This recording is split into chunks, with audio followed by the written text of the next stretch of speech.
not take into account your religious background or faith in any personality or belief system or the number of talisman or amulets you have on your waist, not excluding your age. So we get to know what really death is, which we know. But then he says what? He's going to abolish death. What does it mean? We get to understand that something causes it. Something causes death.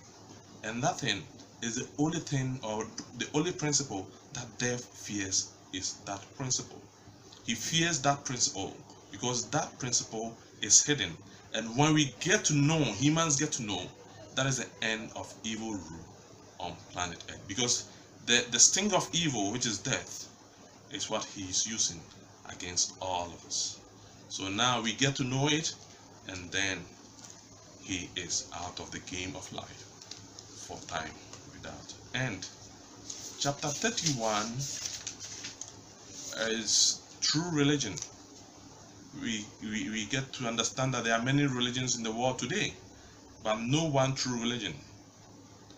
True religion is not personality based, but humanity centered. True religion was in the Garden of Eden. True religion brings understanding, perfect peace, and overcomes death, man's relentless enemy. So that is it on true religion. When you read further, you understand, you get to know that no one 21st century religion has got absolute truth. What all these religions have are pockets of truth, like there's an absolute supreme being. True religion is not based on faith or wishful thinking, but understanding of all the behind the scenes processes of life. True, absolute truth is the answer. Absolute truth brings the one true religion. True religion is perfect knowledge of God peace and not dogmas and belief systems. So that is it. Chapter 32, that is the perfect design of the New Jerusalem. Here we see the bride address or the New World Map as was written in the book of Revelation. The world was no longer spherical, but the world became what? A square. Here we see the 12 tribes of Israel. This is a revelation that was made to me the year 2001. We are in 2018 now. I had to use natural numbers from of man, 1 to 9 square or 9 square, to arrange this grid in such a way that when you make a summation of this, it's 369, 369, 369, 369, 369, and then you see the gates. These are the gates: Reuben, Levi, Gad, Joseph, Benjamin, Judah. These form the gates of the new world. These form the gates of the new world, and it talks a lot about it, and it's very interesting to read it. Let me read a portion of it. It says, get into the end. It says, we are going to build a city ourselves under the watchful eyes of the creator of the universe, using his law. Spiritually, the city has been built. All what is left is for it to manifest physically when we use the law. Nevertheless, the design of the New Jerusalem seen above is going to be the physical design of the temple. In addition to this, the design is not only going to be seen as a new world map, replacing the much known round globe with oceans, but it's going to be hoisted. It is going to be hoisted as the flag of the new world. Unlike the Union Jack, Old Glory, and other flags of the world that have ever been hoisted at half-mast, this is the only flag that will never be raised at half-mast. In contrast to these national flags that are also being used to wrap coffins, suggestive of submission to death, the bridal dress or the square flag or the flag of truth will be used to wrap that resurrects, symptomatic of victory over death. All the individual flags on earth culminate into one big flag, the square flag. The bridal dress is the new world flag. So you're going to see this square. This is a square. You're going to see that this is going to be the flag of the new world. The next chapter is the beginning of the Messianic Age and the end of the Church Age. Reading: the Church has played a very important and instrumental role in the preparation for the kingdom. The Church is not the kingdom, but a preparatory stage for the kingdom. The Church was built primarily to herald the coming of God's rule on planet Earth. Any reason at variance with this casts a slur on the fellow giving that reason. The Messianic Age is a rare kingdom where the Father runs the whole inhabitable world as a home unit. The kingdom of God is a perfect rigging experience where the Creator rigs the game of life so as good overrides evil for all eternity. The Father ruling the world sends the whole world into the state of rare utopia. This is when the Creator exercises his supreme superiority over all creation by putting entire creation on autopilot, so as everything happens the way and will of him. The next chapter is the roadmap to the peaceful kingdom. There's a diagram here that shows you where we are now. This is the Garden of Eden. This is where perfect peace prevailing on earth. Man transgressed the law and we came to here, to this area. So this is where we've been living. This is where we've been living. Evil ruling this world. This is from Garden of Eden to this place. This is Abraham, the promise made to Abraham. 2,000 years after Abraham, the first part of the promise, the word came, or the repairer of the law came. That is Yahshua, death and resurrection. Now after Yahshua's death and resurrection, 2,000 years, this is where all of us are. This is Isaiah chapter 11. He comes and what? Leads us all into this kingdom, or the kingdom of God here, where the Garden of Eden is restored, where death is annulled, where the new world appears on planet Earth.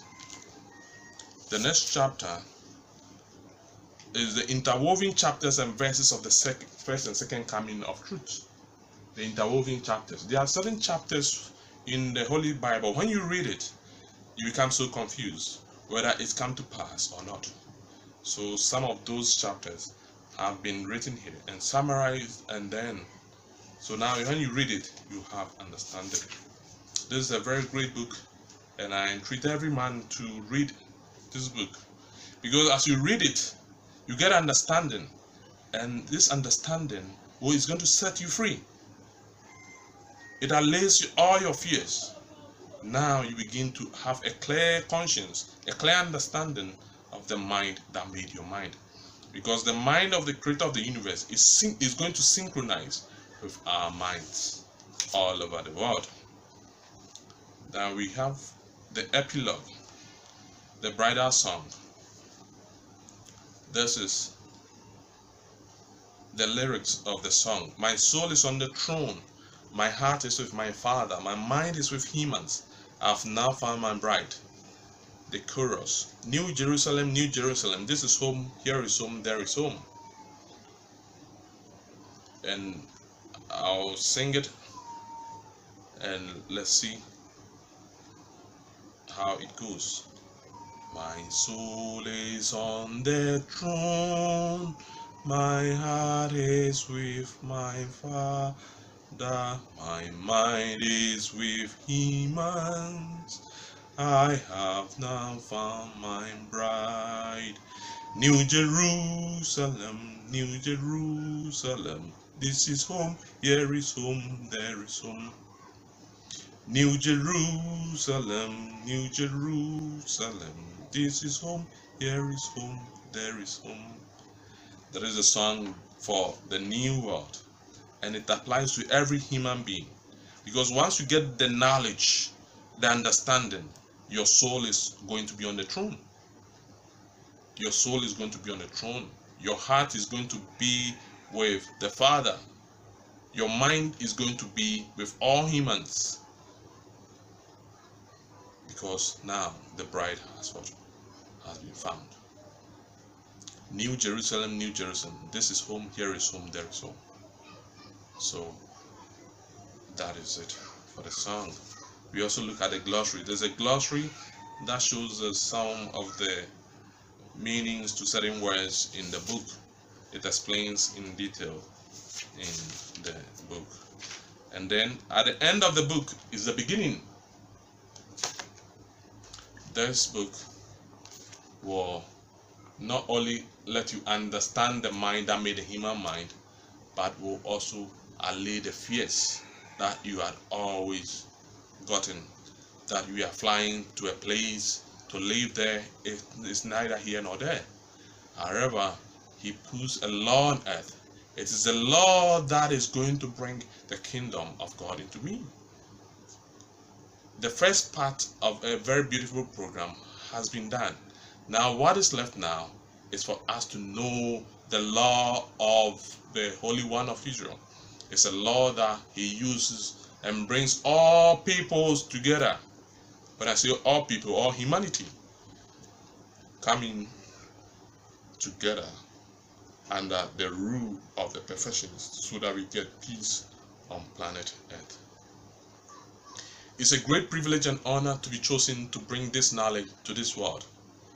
I entreat anybody that is reading this or that is viewing this video to share to people, to let people begin to have what? A common understanding that there is a way or there is a law that comes on earth and brings this world into the state of rare utopia where everybody wants to be. Everybody wants to go to heaven, because in heaven there is no death.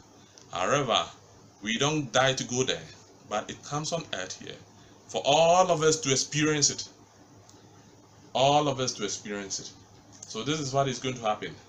This is the law he puts on this world, the circular world. This is the round world, you see it? And this is going to be the new world. It's a square, very beautiful, where there has no place. We shall see how hospitals turn into museums. We shall see how prisons turn into museums.